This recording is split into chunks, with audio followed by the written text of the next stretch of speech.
ಇಲ್ಲಿರುವಂತ ತಾಯಂದ್ರಲ್ಲಿ ಮಾತ್ರ ಇರೋದು. ಆ ಮಕ್ಕಳನ್ನ ಜಾಗೃತಗೊಳಿಸುವಂತ ಕೆಲಸ ಅಂದಿನಿಂದ ಹಿಡಿದು ಇಂದಿನವರೆಗೂ ಆ ಲಕ್ಷ ಯುಗಗಳ ಹಿಂದೆ ಜಗತ್ತಿನಲ್ಲಿ ಹುಟ್ಟಿದಂತ ಪ್ರಥಮ ಪುಸ್ತಕ ಋಗ್ವೇದ. ಆ ಪ್ರಥಮ ಪುಸ್ತಕ ಋಗ್ವೇದದ ಪ್ರಥಮ ಮಂಡಳದ ಪ್ರಥಮ ಸೂಕ್ತದ ಪ್ರಥಮ ಮಂತ್ರ ಅಗ್ನಿಮೀಳೆ ಪುರೋಹಿತಂ ಯಜ್ಞ ಸದೇವ ಮುತ್ರಿಜಂ ಹೋತಾಹಾರ ಮೃತದರಾತಮಂ ಅಂತ ಆ ಋಗ್ವೇದದ ಪ್ರಥಮ ಮಂತ್ರದಿಂದ ಹಿಡಿದು ಇಡೀ ಋಗ್ವೇದದಲ್ಲಿ ಒಟ್ಟು 2,34,000 ಪದಗಳು. ನಮ್ಮ ಮೇಲೆ ಸಾವಿರಾರು ವರ್ಷಗಳು ದಾಳಿಯಾದ ನಂತರವೂ, ನೂರಾರು ಜನಾಂಗಗಳ ಆಕ್ರಮಣಗಳಾದ ನಂತರವೂ ಇವತ್ತಿಗೂ ಕೂಡ 21ನೇ ಶತಮಾನದಲ್ಲೂ 2025ರಲ್ಲೂ ಒಂದೊಂದು ಧರ್ಮಸಭೆಗೆ ಬಂದ್ರು, ಒಂದೊಂದು ಧರ್ಮಸಭೆನಲ್ಲೂ ಅಷ್ಟೂ ವೇದಗಳನ್ನು ಅದೇ ರೀತಿ ಕಂಠಪಾಠ ಮಾಡಿ ಆ 2,34,000 ಪದಗಳಲ್ಲಿ ಒಂದೇ ಒಂದು ಪದ ಆಚೆ ಈಚೆ ಆಗದೇ ಇರುವ ಹಾಗೆ ಅಷ್ಟೂ ವೇದಗಳನ್ನು ಅದೇ ರೀತಿ ಸ್ಪಷ್ಟವಾಗಿ ಉಚ್ಚಾರ ಮಾಡುವಂತ ಪ್ರಕ್ರಿಯೆ ಇವತ್ತಿಗೂ ಒಂದೊಂದು ಹಿಂದೂ ಮಠ ಮಂದಿರಗಳಲ್ಲೂ ಒಂದೊಂದು ಧರ್ಮಸಭೆನಲ್ಲೂ ವೇದಘೋಷಗಳು ನಡೀತಾವಲ್ಲ. ಯಾರು ಉಳಿಸಿಕೊಂಡು ವೇದಗಳನ್ನ, ಯಾರು ಉಳಿಸಿಕೊಂಡು ಬಂದರು ವಚನಗಳನ್ನ ಇಷ್ಟು ಶತಮಾನಗಳಿಂದ ಅಂದ್ರೆ ತಾಯಿಂದಿರೇ ಉಳಿಸಿಕೊಂಡು ಬಂದಿದ್ದು. ಮನೆ ಮಕ್ಕಳಿಗೆ ಏನು ಕಲಿಸಿಕೊಟ್ಟು ಇಲ್ವೋ ವಚನಗಳನ್ನ ಕಲಿಸಿಕೊಟ್ಟಿದ್ದಾರೆ, ಭಜನೆಗಳನ್ನ ಕಲಿಸಿಕೊಟ್ಟಿದ್ದಾರೆ, ದೇವಸ್ಥಾನಕ್ಕೆ ಬಂದಾಗ ಕೈ ಮುಗಿಯುವುದನ್ನ ಕಲಿಸಿಕೊಟ್ಟಿದ್ದಾರೆ. ಆ ತಾಯಿಂದ್ರು ಉಳಿಸಿಕೊಂಡು ಬಂದಂತ ಪರಂಪರೆ. ಅದಕ್ಕೆ ಮನೆಯ ಒಂದೊಂದು ಮಗುವನ್ನು ಇವತ್ತಿಗೂ ತಾಯಿ ಹೆಸರಿಂದಲೇ ನೆನಪಿಸ್ಕೊಳ್ಳೋದು ನಾವು. ಅರ್ಜುನನ ನೆನಪಿಸ್ಕೊಳ್ತೀವಿ ಏನಂತ? ಕುಂತಿ ಪುತ್ರ ಅರ್ಜುನ ಕೌಂತೆಯ. ಇವತ್ತಿಗೂ ಕೂಡ ಭೀಷ್ಮರನ್ನ ನೆನಪಿಸ್ಕೊಂತೀವಿ ಏನಂತ? ಗಂಗಾ ಪುತ್ರ ಭೀಷ್ಮ. ರಾಮರನ್ನ ನೆನಪಿಸ್ಕೊಂತೀವಿ ಏನಂತ? ದಶರಥನ ಮಗ ರಾಮ. ನೆನಪಾಗ್ತಾರೋ ಇಲ್ವೋ? ಆದ್ರೆ ದಿನಾ ಬೆಳಗ್ಗೆ ತಕ್ಕ ಸುಪ್ರಭಾತ ಆಡ್ತೀವಿ. ಕೌಶಲ್ಯ ಸುಪ್ರಜ ರಾಮ, ಕೌಶಲ್ಯ ಮಗ ರಾಮ ಬೆಳಗಾಯ್ತು ಎದ್ದೇಳಪ್ಪ. ಕೃಷ್ಣನ ನೆನಪಿಸ್ಕೊಳ್ಳೋದು ಏನಂತ? ಕುಮಾರವ್ಯಾಸರು ಗದಗಿನ ಭಾರತದ ಆದಿ ಪರ್ವದ ಪೀಠಿಕಾ ಸಂಧಿ 25ನೇ ಶ್ಲೋಕದಲ್ಲಿ ಕೃಷ್ಣನ ನೆನಪಿಸಿಕೊಂಡು ಆಶೀರ್ವಾದ ಬೇಡ್ತಾರೆ. ವೇದ ಪುರುಷನ ಸುತನ ಹೆಮ್ಮಗನ ಮಗನ ತಳೋದರಿಯ ಮಾತುಡನ ಭುಜಬಲದ ಗೆರಿದಣ್ಣನವ್ಯ ನಾದಿನಿಯ ಜಠರದಲ್ಲಿ ಜನಿಸಿದ ಅನಾದಿ ಮೂರ್ತಿ ಸಲಹೋಗದು ವೀರನಾರಾಯಣ. ವೇದ ಪುರುಷ ಚತುರ್ಮುಖ ಬ್ರಹ್ಮನ ಮಗ ಮರೀಚಿ. ಆ ಇಡೀ ಪರಂಪರೆ ಮರೀಚಿ ಮಗ ಕಶ್ಯಪ, ಪೂರ್ಣಿಮನ ಸಹೋದರ ಕಶ್ಯಪನ ಹಿರಿಯ ಮಗ ಇಂದ್ರನ ಮಗ ಅರ್ಜುನನ ತಳೋದರಿ ಅಂದ್ರೆ ಅರ್ಜುನನ ಪತ್ನಿಯ ಸೋದರ ಮಾವ ಕಂಸನ ಮಾವ ಜರಾಸಂಧ. ಅಂತ ಜರಾಸಂಧನ ಭುಜಬಲದ ಗೆರಿದವ, ತನ್ನ ತೋಳ್ಬಂದ ತಾಕದಿಂದ ಸೋಲಿಸಿದವ ಭೀಮನ ಅಗ್ರಜ ಅಣ್ಣ ಯುಧಿಷ್ಠಿರನ ತಾಯಿ ಕುಂತಿಯ ನಾದಿನಿ ದೇವಕಿ. ಅಂತಹ ದೇವಿಗೆ ಜಠರದಲ್ಲಿ ರತ್ನಗರ್ಭದಲ್ಲಿ ಜನಿಸಿದಂತ ಶ್ರೀಕೃಷ್ಣ ಪರಮಾತ್ಮ ನಮ್ಮೆಲ್ಲರಿಗೂ ಆಶೀರ್ವಾದ ಮಾಡಲಿ ಅಂತ ಕುಮಾರವ್ಯಾಸರು ಬೇಡ್ಕೊಂಡ್ರಲ್ಲ. ಏನು ಸುಂದರ ದುಷ್ಟ ಅಂತ. ನೀವು ಚತುರ್ಮುಖ ಬ್ರಹ್ಮನಿಂದ ಶುರು ಮಾಡಿದ್ರು, ಕೊನೆಗೆ ಮಗುವಿನ ಪರಿಚಯ ಮಾಡಿಕೊಡ್ಬೇಕಾದ್ರೆ ತಾಯಿ ಹೆಸರಿಂದಲೇ ಪರಿಚಯ ಮಾಡಿಕೊಡ್ಬೇಕು. ಕಾರಣ ಮಗುವಿನ ಜೀವನದಲ್ಲಿ ತಾಯಿ ವಹಿಸುವಂತ ಪಾತ್ರ ಅಷ್ಟು ಘನವಾಗಿರುತ್ತೆ. ತಾಯಿಯಿಂದಲೇ ಮಕ್ಕಳು ಗುರುತಿಸಿಕೊಳ್ಬೇಕು ಅಂತ ನಮ್ಮ ಹಿರಿಯರು ಹಾಕಿಕೊಟ್ಟೋದಂತ ಪರಂಪರೆ ಅದು. ಅದಕ್ಕೆ ನಾವ್ ಯಾರ ಮಕ್ಕಳು ಅಂತ ಕೇಳಿದಾಗ ನಮ್ಮ ಬಾಯಿಂದ ಬರುವಂತ ಉತ್ತರ ತಾಯಿ ಭಾರತಾಂಬೆ ಮಕ್ಕಳು ನಾವೆಲ್ಲ. ಇದು ಮಾತೃಭೂಮಿ, ಆಕೆ ಹೆಸರಿಂದಲೇ ಗುರುತಿಸ್ಕೊಳ್ಬೇಕು ನಾವು. ತಾಯಿ ಭದ್ರಕಾಳಿಯ ಮಕ್ಕಳು ನಾವೆಲ್ಲ, ಆ ಜಗನ್ಮಾತೆಯ ಮಕ್ಕಳು ಅಂತ ನಾವು ತಾಯಿ ಹೆಸರಿಂದ ಗುರುತಿಸ್ಕೊಳ್ಳೋದು. ಇದನ್ನೇ ಭಾಗವತದಲ್ಲಿ ಶ್ರೀವ್ಯಾಸರು ಇಡೀ ಶ್ರೀಕೃಷ್ಣ ಪರಮಾತ್ಮನ ಚಂದ್ರವಂಶದ ಪರಿಚಯವನ್ನ ಮಾಡ್ಕೊಳ್ಬೇಕಾದ್ರೆ ಬ್ರಹ್ಮನಿಂದ ಶುರು ಮಾಡಿದ್ರು. ಕೊನೆ ಕೃಷ್ಣನ ಪರಿಚಯ ಏನಂತ ಮಾಡ್ಕೊಳ್ಳೋದು ಶ್ರೀವ್ಯಾಸರು ಬರೀತಾರಲ್ಲ.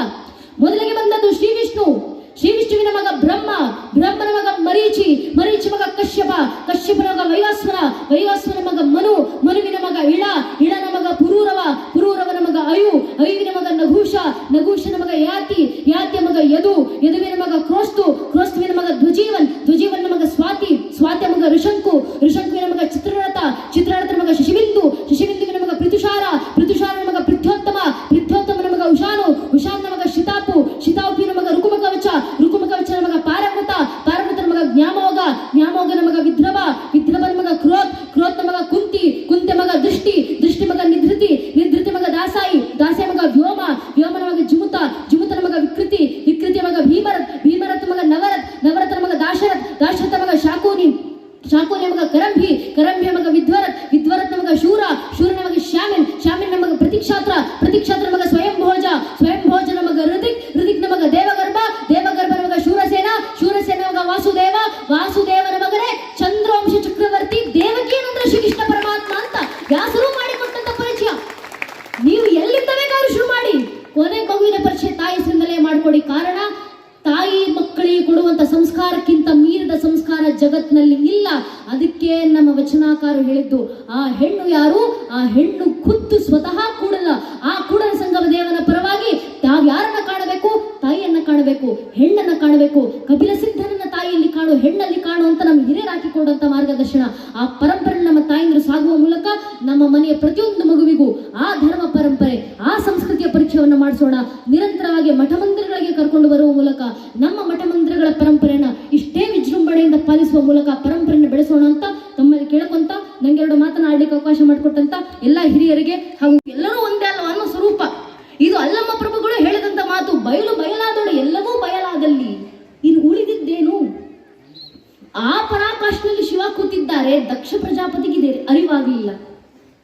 ಶಿವ ದೇಹಕ್ಕೆ ಗೌರವ ಕೊಡ್ಲಿಲ್ಲ, ನನ್ನ ದೇಹ ಸ್ವರೂಪವನ್ನ ನೋಡಿ ಆತ ಎದ್ದು ನಿಲ್ಲಿಲ್ಲ ಅನ್ನೋ ಅದೇ ಲೌಕಿಕ ಭಾವನೆಯಲ್ಲಿ ಅದೇ ಒಂದು ಸಿಟ್ಟಿನಿಂದ ಶಿವನನ್ನ ಕರೆಯದೆ ದಕ್ಷ ಯಜ್ಞವನ್ನೇ ಮಾಡಿಸಿದ. ಯಜ್ಞ ಮಾಡಿದ ಸ್ಥಳಕ್ಕೆ ಸತಿ ಬಂದರು. ತಂದೆ ಮನೆಗೆ ಹೋಗ್ಲಿಕ್ಕೆ ತಂದೆ ಆಮಂತ್ರಣ ಕೊಡಬೇಕು ಅಂತಿಲ್ಲ ಮಗಳಿಗೆ, ಆಕೆಯದ್ದೇ ಮನೆ, ಇಷ್ಟ ಬಂದಾಗಿಲ್ಲ ಹೋಗ್ಬೇಕಲ್ಲ ಅಂತ ಶಿವನ ಮಾತನ್ನು ಮೀರಿ ಸತಿ ಬಂದರು ದಾಕ್ಷಾಯಿಣಿ ದಕ್ಷಿಣ ಯಜ್ಞಕ್ಕೆ.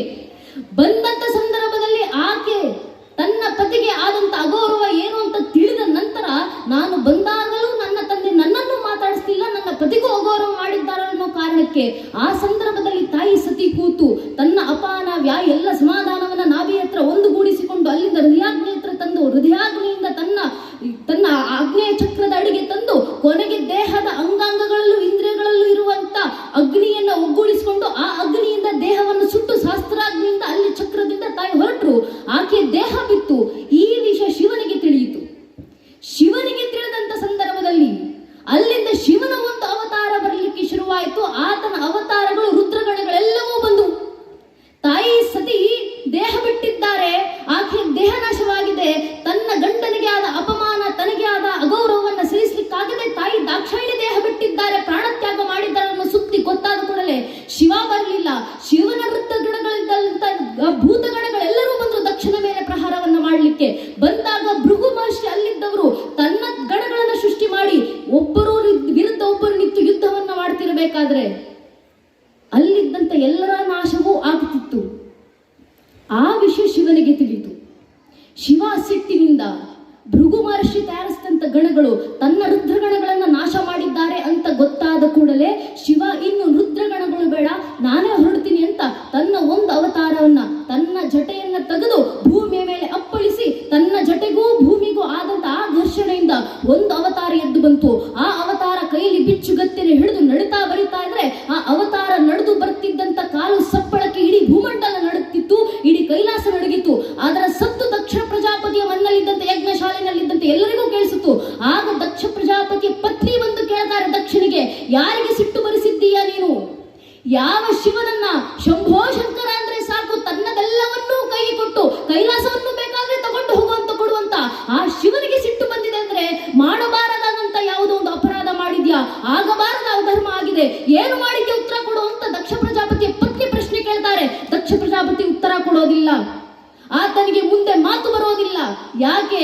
ನಾಲಿಗೆನಲ್ಲಿ ಕೂತು ಮಾತಾಡಿಸಬೇಕಾದಂತ ಅಗ್ನಿಯೂ ಬಿಟ್ಟು ಹೋದ. ಯಾವ ಯಜ್ಞಶಾಲೆ ಯಜ್ಞಕುಂಡದಲ್ಲಿ ಅಗ್ನಿ ಹವಿಸ್ಸನ್ನು ತೆಗೆದುಕೊಂಡು ತನ್ನ ಪತ್ನಿ ಆದಂತ ಸ್ವಾಹ ದೇವತೆ ಕೊಟ್ಟಂತ ಆ ಹವಿಸ್ಸನ್ನು ತಗೊಂಡು ಭಗವಂತನಿಗೆ ಕೊಡಬೇಕು, ಆ ಅಗ್ನಿ ದೇವತೆಯು ಹೊರಟು ಹೋದ. ಶಿವ ಇಲ್ಲದೆ ಇರುವಂತ ಜಾಗಕ್ಕೆ ನಾನು ಬರೋದಿಲ್ಲ, ಅವನಿಗೆ ಸಲ್ಲದೆ ಇರುವಂತ ಯಜ್ಞವನ್ನ ನಾನು ಯಾರಿಗೂ ಸಲ್ಲಿಸೋದಿಲ್ಲ ಅಂತ ಅಗ್ನಿ ಹೊರಟು ಹೋದ.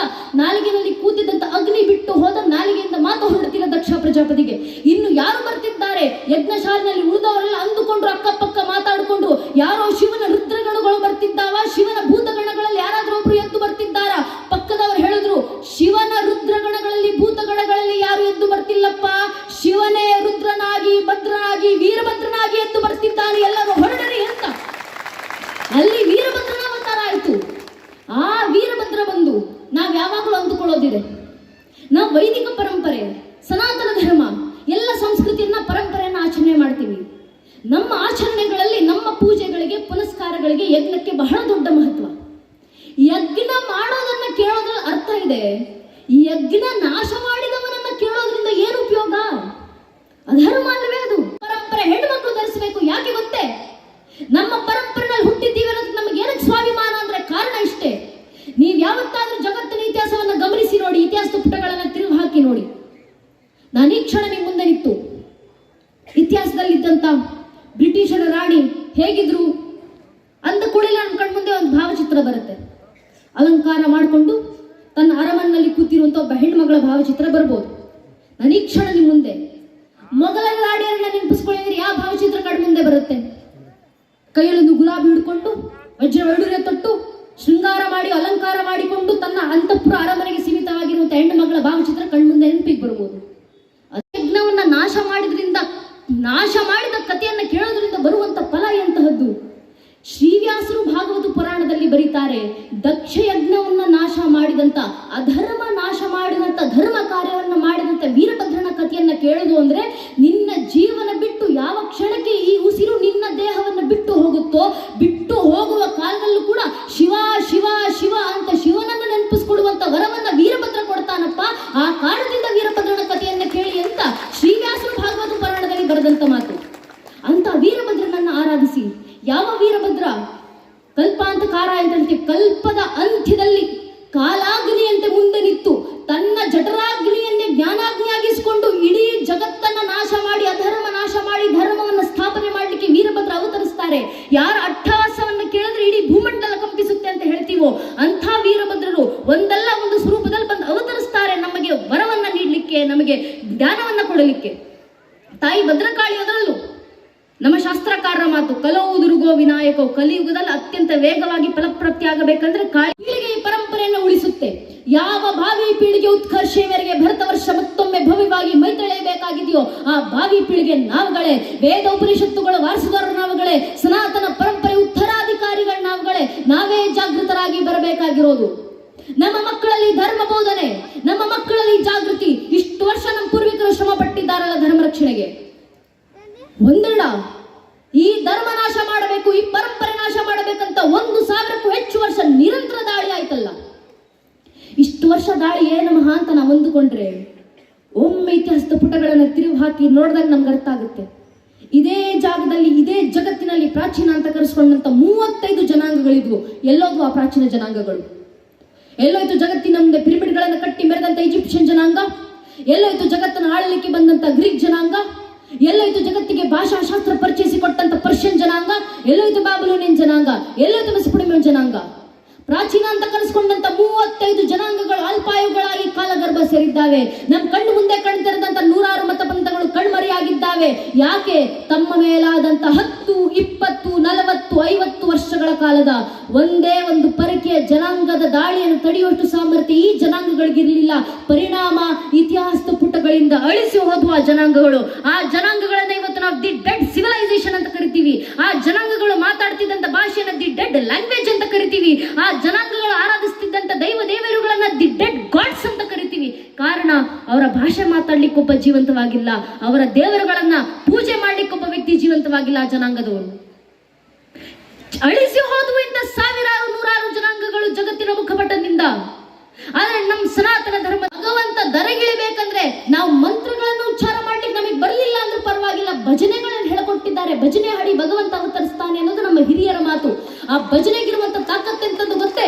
ಕುಂಬಾರಗುಂಡೆ ಎಂಬ ಭಕ್ತ ಮಡಿಕೆ ಮಾಡುವವರು ಮಡಿಕೆ ತಟ್ಟುವ ತಾಳಕ್ಕೆ ಶಿವನ ಭಜನೆಯನ್ನು ಹಾಡ್ತಾ ಹಾಡ್ತಾ ದಿನಾ ಕುಣಿತಿದ್ರಂತೆ. ಅದನ್ನ ನೋಡಿದಂತ ಶಿವರಿಗೆ ಅನಿಸ್ತಂತೆ, ನನ್ನ ಭಕ್ತ ಕುಂಬಾರಗುಂಡಯ್ಯ ದಿನಾ ನನ್ನ ಭಜನೆ ಹಾಡ್ತಾ ಕುಣಿತಾನೆ, ನಾನು ಹೋಗಿ ಅವನ ಜೊತೆ ನೃತ್ಯ ಮಾಡಬೇಕಲ್ಲ, ಕುಣಿಬೇಕಲ್ಲ. ಶಿವರಿಗೆ ಮನಸ್ಸಾಯ್ತು. ಶಿವ ಬಂದು ನೃತ್ಯ ಮಾಡ್ಬೇಕಂದ್ರೆ ಇಷ್ಟು ರಂಗವೇದಿಕೆ ಸಾಲೋದಿಲ್ವಲ್ಲ. ಅದಕ್ಕೆ ಶಿವ ತಾನೇ ಖುದ್ದು ತನ್ನದೇ ಆದ ರಂಗವೇದಿಕೆಯನ್ನು ಸೃಷ್ಟಿ ಮಾಡಿಕೊಂಡ್ರು. ಒಂದು ಕಾಲಿನಿಂದ ಪಾತಾಳವನ್ನು ತುಳಿದು ಮತ್ತೊಂದು ಕಾಲಿನಿಂದ ಬ್ರಹ್ಮಾಂಡವನ್ನು ಎತ್ತಿ ಅಖಂಡವಾದಂತ ವಿರಾಟ ಸ್ವರೂಪವಾದಂತ ರಂಗವೇದಿಕೆ ಸೃಷ್ಟಿ ಮಾಡಿಕೊಂಡು ಆ ರಂಗಭೂಮಿನಲ್ಲಿ ಶಿವ ಭಕ್ತನ ಭಜನೆಗೆ ನೃತ್ಯ ಮಾಡ್ಲಿಕ್ಕೆ ಶುರು ಮಾಡಿದ್ರಂತೆ. ಭಕ್ತನ ಭಜನೆಗೆ ಶಿವ ಮಾಡಿದಂತ ನೃತ್ಯ ಯಾವ ರೀತಿ ಇತ್ತು ತನ್ನ ರಂಗವೇದಿಕೆಯಲ್ಲಿ? ಕುಂಬಾರ ಗುಂಡೆಯನ್ನ ರಗಳೆ ಅಂತ ಹರಿಹರರು ರಗಳೆ ಬರೆದು ತೋರಿಸ್ತಾರೆ. ಶಿವನ ನೃತ್ಯ ದಶಭುಜ ಮಂದಿಕ್ ತಟದೋಳ್ ಪಸರಿಸಿ ಎಸೆವಕ ರಂಗಳನ್ನೆತ್ತಲ್ ನೇಮಿಸಿ ಒಂದು ಪದಂ ಪಾತಾಳವನ್ನುತ್ತಿ ಒಂದು ಪದಂ ಬ್ರಹ್ಮಾಂಡವನ್ನೆತ್ತಿ ಜಡಗಳ ಬೆಂಬಿಳಿ ಬಿಡಿದಾಡುತ್ತಿರೆ ಮುಡಿಯೊಳ ಸುರುಣದಿ ತುಳುಕಾಡುತ್ತಿರೆ ಕಡು ಚಲವಳಗಂ ಕುಣಿದಾಡುತ್ತಿರೆ ಬಿಸುಳುಗಡ ಮರುಗ ಢಂಡನ್ ಢಳಿರನಿ ತಿಸುಳದಿ ಹರಿಯವ ತಾರಂ ತಿರ್ರನೆ ತಿರುಗುತ್ತಿರ ಹೈಗಳ್ಳಡೆಯತ್ತಲ್ ಕರಿಯ ತೊಲ್ಲವಂಬು ಹರಿಸಲ್ ಸರಸಿಜ ಭವನ ಶಿರಂಬ ಬಿಡುತ್ತಿರ ಸುರರ ಶ್ರೋಮಾಲಯಗಳುಳುತ್ತಿರೆ ಪೊಂಗೆಜ್ಜಗಳ ರಂಗಲು ಗಲಿತಿನೆ ತೊಂಗಳ ಗಂಟಡ ನಂ ಢಂಢಳಿರನೆ ಆಡಿದ ನಾಡಿದ ನಾಡಿದ ನಾಡಿದ ನಾಡಿದ ನಾಡಿದ ನಾ ಶಂಕರ ಆಡಿದ ನಾ ಗುಂಡನ ಮುಂದೀಶ್ವರ ಅಂತ ಕುಂಬಾರ ಗುಂಡನ ರಗಳನ್ನ ಹರಿಯರ ರಗಳೆ ಬರೆದು ತೋರಿಸಿದ್ರಲ್ಲ. ನಮ್ಮ ಭಕ್ತರು ಹಾಡುವಂತ ಭಜನೆಗಿರುವಂತ ತಾಕತ್ತಂತದ್ದು ಶಿವನೇ ಬಂದು ನಮ್ಮ ಕಣ್ಣು ಮುಂದೆ ಅವತರಿಸ್ತಾರೆ. ಇದನ್ನೇ ಅಲ್ವಾ ನಮ್ಮ ವಚನಕಾರರು ಹೇಳಿದ್ದು, ನಮ್ಮನ್ನ ಕಾಯ್ತಾರೆ, ಯುಗ ಯುಗಕ್ಕೂ ಅವತರಿಸಿ ಬಂದು ನಮ್ಮನ್ನ ರಕ್ಷಣೆ ಮಾಡುತ್ತಾರೆ. ಒಂದಲ್ಲ ಒಂದು ಅವತಾರದಲ್ಲಿ 9 ಸ್ವರೂಪದಲ್ಲಿ ನಮ್ಮ ತಾಯಿಯನ್ನು ಆರಾಧಿಸೋದು ಅದೇ ಕಾರಣಕ್ಕಲ್ವಾ? ದೇವಿ ಭಾಗವತ ಪ್ರಥಮಂ ಶೈಲಪುತ್ರಿ ಚ ದ್ವಿತೀಯೈ ಬ್ರಹ್ಮಚಾರಿಣಿ ತೃತೀಯೈ ಚಂದ್ರಗಂಟೇತಿ ಕೋಷ್ಮಾಂಡೇತಿ ಚತುರ್ಥಕಂ ಪಂಚಮಂ ಸ್ಕಂದಮಾತೇತಿ ಷಷ್ಠಂ ಕಾತೇಯನಿ ಚ ಸಪ್ತಮಂ ಕಾಲರಾತ್ರಿತಿ ಮಹಾಗೌರಿತಿ ಷಷ್ಠಮಂ ನವಮಂ ಸಿದ್ಧಿದಾತ್ರಿ ಚ ನವದುರ್ಗ ಪ್ರಕೀರ್ತಿತಃ ಅಂತ 9 ಸ್ವರೂಪಗಳಲ್ಲಿ ತಾಯಿಯನ್ನು ನಾವು ಆರಾಧಿಸೋದು ಅದೇ ಕಾರಣದಿಂದ. ಒಂದಲ್ಲ ಒಂದು ಸ್ವರೂಪದಲ್ಲಿ, ಒಂದಲ್ಲ ಒಂದು ರೀತಿಯಲ್ಲಿ ಆ ತಾಯಿ ಧರ್ಮ ರಕ್ಷಣೆಯನ್ನ ಮಾಡ್ತಾರೆ. ಆ ತಾಯಿ ಭದ್ರಕಾಳಿ, ಆ ವೀರಭದ್ರ ದೇವರು ರಕ್ಷಣೆ ಮಾಡಿಕೊಂಡು ಬಂದಿರುವಂತ ಈ ಧರ್ಮವನ್ನ ಉಳಿಸಿ ಮುಂದಿನ ಪೀಳಿಗೆ ಕೊಡುವಂತ ಕೆಲಸ ನಮ್ಮಿಂದಾಗಬೇಕು ಅಂತ ಮತ್ತೆ ಮತ್ತೆ ನೆನಪಿಸ್ಲಿಕ್ಕೆ ನಡೆಯುವಂತ ಕಾರ್ಯಗಳಿವೆಲ್ಲ ಧರ್ಮ ಕಾರ್ಯಗಳು, ಧರ್ಮ ಸಭೆಗಳು. ಪರಮ ಪೂಜ್ಯನಿಗೆ, ಜಗದ್ಗುರುಗಳಿಗೆ ಶತಶತ ನಮನಗಳು. ಕಾರಣ, ಒಂದು ಕಾಲದಲ್ಲಿ ನಾವು ಶಾಸ್ತ್ರಗಳಲ್ಲಿ ಓದ್ತಿದ್ದಂತ ಮಾತನ್ನ ಇನ್ನೇನು ಆ ಪರಂಪರೆ ಬಿಟ್ಟು ಹೋಗಬೇಕು ಅನ್ನೋ ಕಾಲಕ್ಕೆ ಮತ್ತೊಮ್ಮೆ ತಾಯಿ ಭದ್ರಕಾಳಿ ವೀರಭದ್ರ ದೇವರ ಕಲ್ಯಾಣ ಮಹೋತ್ಸವವನ್ನ ಮತ್ತೆ ಮತ್ತೆ ಮಾಡಿಸುವ ಮೂಲಕ ಆ ಭಾಗವತ ಪರಂಪರೆಯನ್ನ ನೆನ್ಪಿಟ್ಕೊಳ್ಳುವಂತ ಕೆಲಸವನ್ನ ಪೂಜ್ಯನೀಯರು ಮಾಡುತ್ತಿದ್ದಾರೆ. ಆ ಕೆಲಸವೇ ಆಗಬೇಕಾಗಿರೋದು. ಇಲ್ಲಿವರೆಗೂ ಈ ಧರ್ಮ ಉಳ್ಕೊಂಡು ಬಂದಿರೋದೇ ಇಂಥ ಧರ್ಮ ಸಭೆಗಳಿಂದ, ಇಂಥ ಧರ್ಮ ಕಾರ್ಯಗಳಿಂದ. ಈ ಧರ್ಮ ಕಾರ್ಯದಿಂದ ನಾವು ಅರ್ಥ ಮಾಡ್ಕೊಳ್ಬೇಕಾಗಿರೋದು ಯಾವುದು? ವೀರಭದ್ರ ಇವತ್ತು ಇಲ್ಲಿ ನೆಲೆಸಿದ್ದಾರೆ, ತಾಯಿ ಭದ್ರಕಾಳಿ ಇಲ್ಲಿ ನೆಲೆಸಿದ್ದಾರೆ. ಭಗವಂತ ಇಲ್ಲಿ ರಂಗವೇದಿಕೆಯಲ್ಲಿ ಮಾತ್ರ ಅಲ್ಲ, ನಮ್ಮ ಮನಗಳಲ್ಲಿ ಬಂದು ನೆಲೆಸಬೇಕು. ಯಾವತ್ತು ಬಂದು ನೆಲೆಸ್ತಾರೆ? ನಾವು ಅವರಿಗೆ ಒಂದು ಕರೆಯನ್ನ ಕೊಟ್ಟಂತ ದಿನ. ನಾವು ಕರೆ ಕೊಡೋದನ್ನೇ ಮರೆತೋಗಿದ್ದೀವಿ. ಭಗವಂತನಿಗೆ ಕರೆಯನ್ನ ಕೊಡಿ. ಯಾವುದರ ಮೂಲಕ? ನಿಮ್ಮ ಧರ್ಮ ಕಾರ್ಯವನ್ನ ಮಾಡುವ ಮೂಲಕ ಕರೆಯನ್ನ ಕೊಡಿ. ಭಜನೆಗಳನ್ನು ಹಾಡುವ